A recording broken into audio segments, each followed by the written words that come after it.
Start भयो अब धेरै टाइम लाग्छ नि यसमा।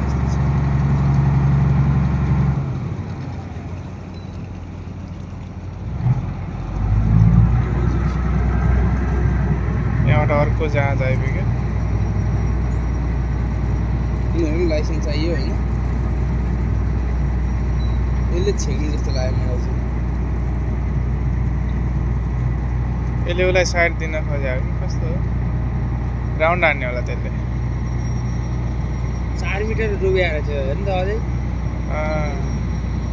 होइन 4 मिटर हो।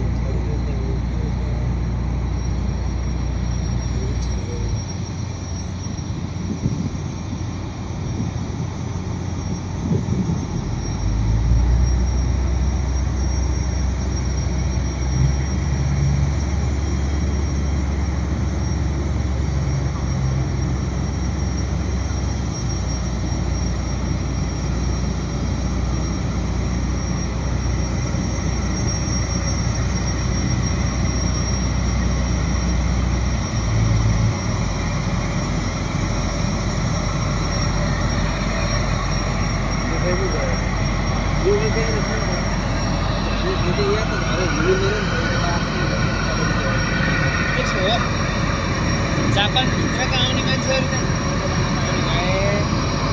विदेशबाट आउने टुङ्गा चाहिँ त्यहाँ गएर रोक्नुपर्छ क्या। इमिग्रेसन पास हुनु परेन भनेको। यो चाहिँ यताको लोकल एयरपोर्ट हुन्छ भने पानीबाट आउनुको पनि त एयरपोर्ट चाहियो नि त। त्यसै सेर्न त मिलेन। जापानभित्र जाने बोल्न 15 टाइम लाइसेन्स पासपोर्ट केही चाहिन्छ। त्यहाँबाट सरसरी जाने भए उताबाट आउनु चाहिँ त्यता लगेर त्यो एयरपोर्ट पास गराएर बल्ल बाहिर पठाउनु पऱ्यो क्या। इन्जिनबाट हावा ऊ माथि हेर्दा दुईटा यसले तानेर लान्छ कि क्या हो त्यहाँ ब्याग? त्यही जस्तो लाग्यो मलाई। मेरो विचारमा चाहिँ त्यही हो। यसले तानेर त्यहाँ लान्छ जस्तो लाग्यो मलाई। मलाई त्यस्तो लाग्यो कि ठेलेर लाने होला। तान्छ होला ऊ त्यहाँ मेसिनहरू।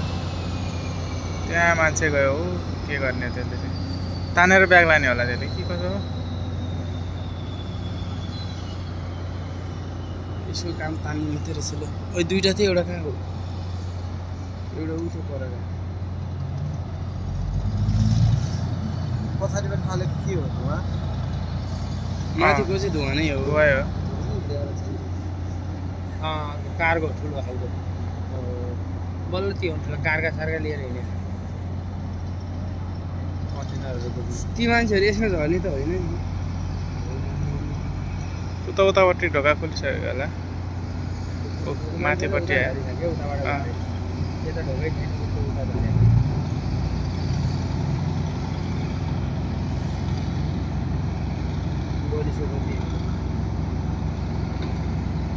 टेस्ट गऱ्यो टेस्ट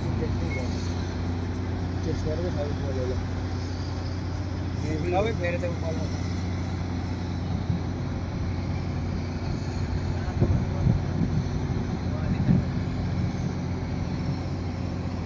यो चाहिँ फुकुओकाको मिनी टावर। त्यहाँबाट चढेर हामी यता हुँदै यता आइपुग्यो। यताबाट चाहिँ जाँच पनि हेऱ्यो है। अब यहाँबाट चाहिँ हामी फर्किन लागेको।